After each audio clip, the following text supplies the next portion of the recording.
വാർത്തകൾ ഇനി ആലുവല്ലേ.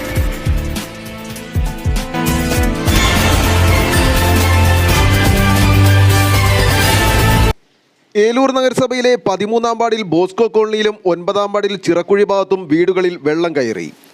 മാനത്ത് മഴക്കാറ് കണ്ടാൽ ബോസ്കോ കോളനിയിലെ നിവാസികൾക്ക് പിന്നെ നെഞ്ചിനുള്ളിൽ തീയാണ്.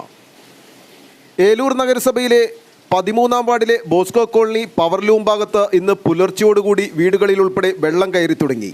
പെരിയാറിൻ്റെ കഴിവടി തോടിന് സമീപമാണ് ഇത് സ്ഥിതി ചെയ്യുന്നത്. ഏകദേശം 90ഓളം കുടുംബങ്ങളാണ് ഈ പ്രദേശത്ത് താമസിക്കുന്നത്.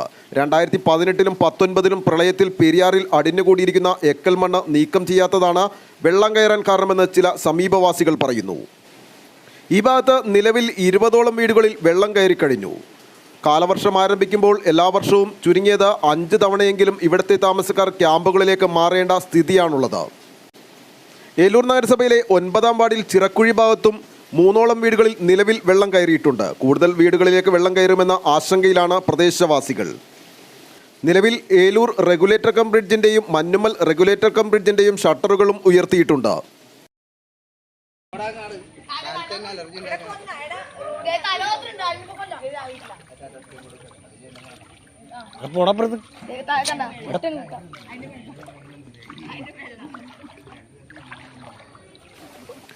വെള്ളം കയറുമ്പോൾ ജനപ്രതിനിധികൾ വന്ന് പെരിയാറിനോട് ചേർന്ന് കിടക്കുന്ന കൽക്കെട്ടുകൾ നിർമ്മിക്കുമെന്ന് പറഞ്ഞിട്ടും നാളിതുവരെയായിട്ടും അത് നടപ്പാക്കിയിട്ടില്ല. ഇപ്പോഴും ചുവപ്പ് നാടയിൽ കുരുങ്ങിക്കിടക്കുകയാണ്. ഇലക്ഷൻ പ്രകടന പത്രികയിൽ ഉൾപ്പെടുത്തി ഇവിടുത്തെ പാവം ജനങ്ങളുടെ കണ്ണിൽ പൊടിയിടുകയാണ് ജനപ്രതിനിധികളെന്ന ആക്ഷേപവും പരിസരവാസികളുടെ ഇടയിൽ നിന്നുയരുന്നുണ്ട്.